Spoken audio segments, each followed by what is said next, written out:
வணக்கம் சொந்தங்களே. நாங்கள் இன்றைக்கி பேச போகிறது என்னென்றால் கஷ்டங்கள்.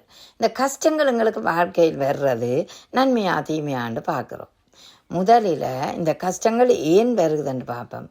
எப்போதும் ஒரு மனிதனுக்கு 2 பக்கங்கள் இருப்பது உண்மை. அதாவது நாணயத்துக்கு 2 பக்கம் மாதிரி எமக்குன்னு 2 பக்கம் இருக்குது. அதாவது நன்மையா தீமையா. அப்படி பார்த்தோம்னா கஷ்டங்கள் ஏன் வருகிறது? எங்களை புடம்போட வைக்கின்றன கஷ்டங்கள். நீங்கள் உணர்ந்து பாருங்கள். சில நேரம் எங்களிடம் பணம் இல்லாமல் இருக்கும். பணம் இருக்கிற காலத்தில் நன்றாக செலவழித்து வாழ்ந்திருப்போம். இப்போ பணம் இல்லையேன்றோன்னா கவலைப்படுறோம், ஐயோ கஷ்டமாக இருக்குதுண்டு. அது எங்களை உணர வைக்குது. மற்றது இன்னும் நான் உழைக்க வேணும்.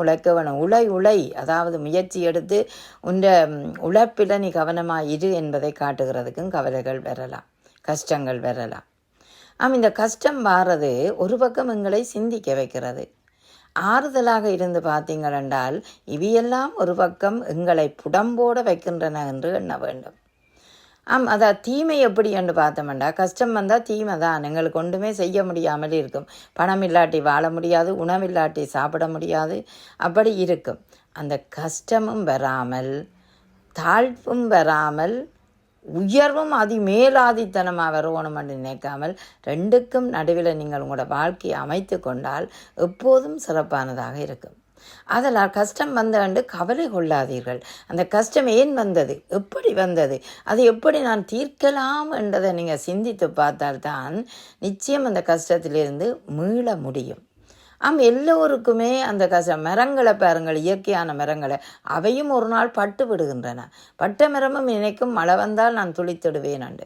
அப்போ காலங்கள் ஒவ்வொருத்தருக்கு வித்தியாசமான ஒரு எண்ணங்களை தோற்றுவிப்பது உண்மை.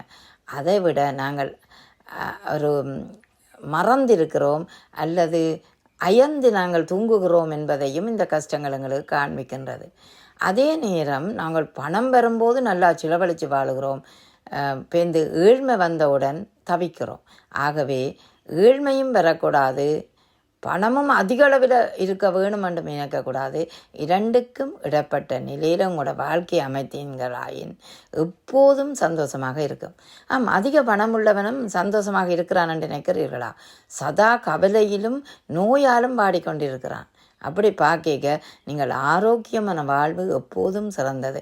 அந்த வாழ்வை அடைகிறதுக்கு நீங்கள் முயற்சிக்க வேணும்.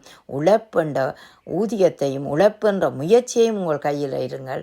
உங்களுக்கு கஷ்டங்கள் வந்தாலும் நீங்கள் அவற்றிலிருந்து மீண்டு கொள்ளலாம். அவை எதையும் நன்றாக சிந்தியுங்கள், நன்றாக அதை செயற்படுத்தி பார்க்கணும் என்று விளையுங்கள். முன்னேற்றமாக வாழுங்கள், முயற்சியை எப்போதும் விரும்புங்கள்.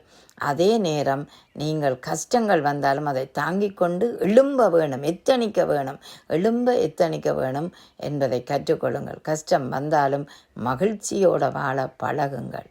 நன்றி, வணக்கம்.